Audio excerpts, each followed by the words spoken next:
नमस्कार आदाब, आप देख रहे हैं सच का कारवां न्यूज़। आज हम गाज़ियाबाद के राजनगर हर CNT हॉस्पिटल में आए हुए हैं, जहां हमारी मुलाकात ब्रजपाल त्यागी जी से हुई है। जो गाज़ियाबाद के नामी गिरामी हमारे जो डॉक्टर साहब हैं, उन्हें कोई परिचय देने की आवश्यकता नहीं है, लेकिन फिर भी एक बार जो मैंने बोला है, इसने बोला है कि जो ब्लैक फंगस की एक कहानी जो शुरू हो रही है, क्योंकि गाज़ियाबाद के अंदर सबसे पहले हमारे डॉक्टर साहब ने ही इसकी पुष्टि की है। और हम जानकारी लेंगे क्योंकि इन्हीं के पास में वो ब्लैक फंगस का मरीज आया हुआ है, और हम वार्ता करेंगे, उसके बारे में विस्तार से जानकारी लेंगे। एक पेशेंट आया है मेरे पास जिसका नाम विजय कुमारी है। उनकी 70 साल उम्र है, उनको डायबिटीज़ नहीं है। उनके उल्टे कान में मुझे काला फंगस मिला है जांच में, और जो ये काला फंगस है ये बहुत ख़तरनाक बीमारी है। इसको म्यूकर माइकोसिस बोलते हैं। ये हड्डी गलाने वाला फंगस होता है। जो कान की ऊपर वाली हड्डी है वो दिमाग से सटी हुई होती है, और जो नीचे वाली हड्डी होती है, जो मेन नसें होती हैं, उनसे सटी हुई होती है। तो अगर दोनों हड्डी गल जाती हैं तो जान जाने का खतरा रहता है। ऐसे में जब वो फंगस हमें मिला तो इसको हमें नोटिफाई करना पड़ता है CMO ऑफिस को। तो हमने उसको नोटिफाई किया, और जो वो अपना पेशेंट है उसको ऑपरेशन के लिए हमने बुलाया है। वो सोमवार मेरे पास आएंगे।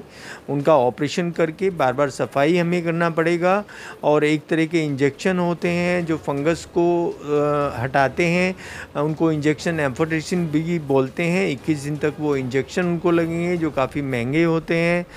इलाज में करीब 6-7 लाख रुपए का खर्चा आएगा, और उसके साथ 21-22 दिन तक हमें यहाँ रखना पड़ेगा मरीज़ को।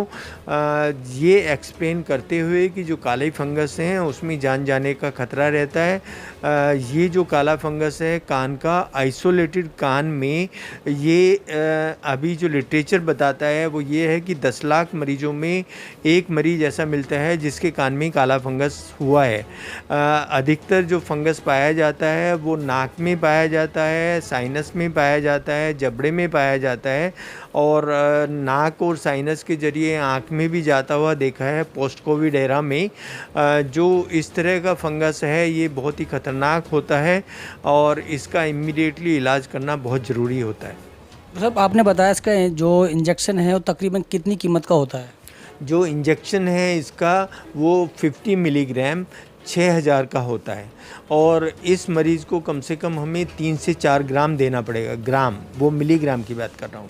तो आप मान के चलें कि इनको कम से कम हमें जो इंजेक्शन है 1 ग्राम में आप माने कि 1 ग्राम हमें करीब 60,000 के आसपास का पड़ेगा।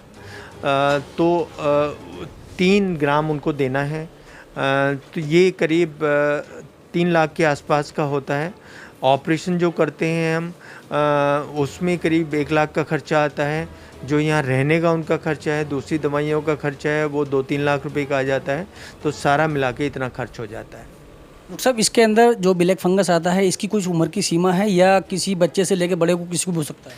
नहीं, ये किसी को भी हो सकता है जिनकी इम्यूनिटी पावर कम होती है। वो जिनको शुगर होता है, जैसे हमारे इस मरीज़ को शुगर नहीं है, वो जिनको शुगर होता है, जिनको कैंसर होता है, या कोई ऐसी इम्यूनो कम्प्रोमाइज़ कोई बीमारी होती है, गुर्दे का रोग होता है, या कोई डायलिसिस पे चल रहा होता है, उनको ये काला फंगस पाया जाता है। और हमारे पास काले फंगस के केसेस आते रहते हैं, लेकिन वो हमेशा नाक और साइनस से अलग।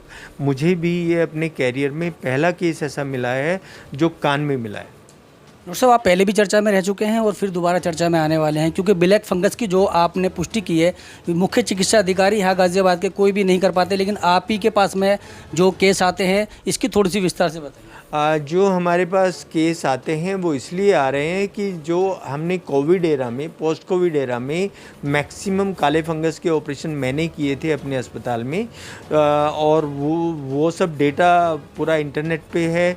तो लोग आजकल इंटरनेट छानते हैं, सोशल मीडिया छानते हैं, और अगर कुछ ऐसी फंगस जैसी कोई बीमारी उनको मिलती है, वो कैसा भी फंगस हो, तो वो फिर ऐसे डॉक्टर के पास आना चाहते हैं जो पहले भी इन चीज़ों का इलाज कर चुका है। ये थे हमारे डॉक्टर ब्रजपाल त्यागी जी। क्योंकि जो फेमस जो हुए हैं हमारे डॉक्टर साहब, ये ऐसे फेमस नहीं हुए हैं क्योंकि इनका जो कार्य है वो देश विदेश तक पहुंचा हुआ है, और अभी तक लंदन से 2 बार, हांगकांग से 2 बार अवार्ड ले चुके हैं, और गिनीज बुक में नाम है। ऐसे ही डॉक्टर साहब का नाम नहीं कहलाता है, क्योंकि मैं तो एक ही बात कहूँगा कि काम कर रहे हैं अच्छी जिंदगानी आपकी, लोग भी सबक सुनकर सीखेंगे कहानी आपकी। आप देख रहे हैं कैमरामैन चौधरी और सबक साथ में रिपोर्ट। सत श्री अकाल, नमस्कार, आदाब।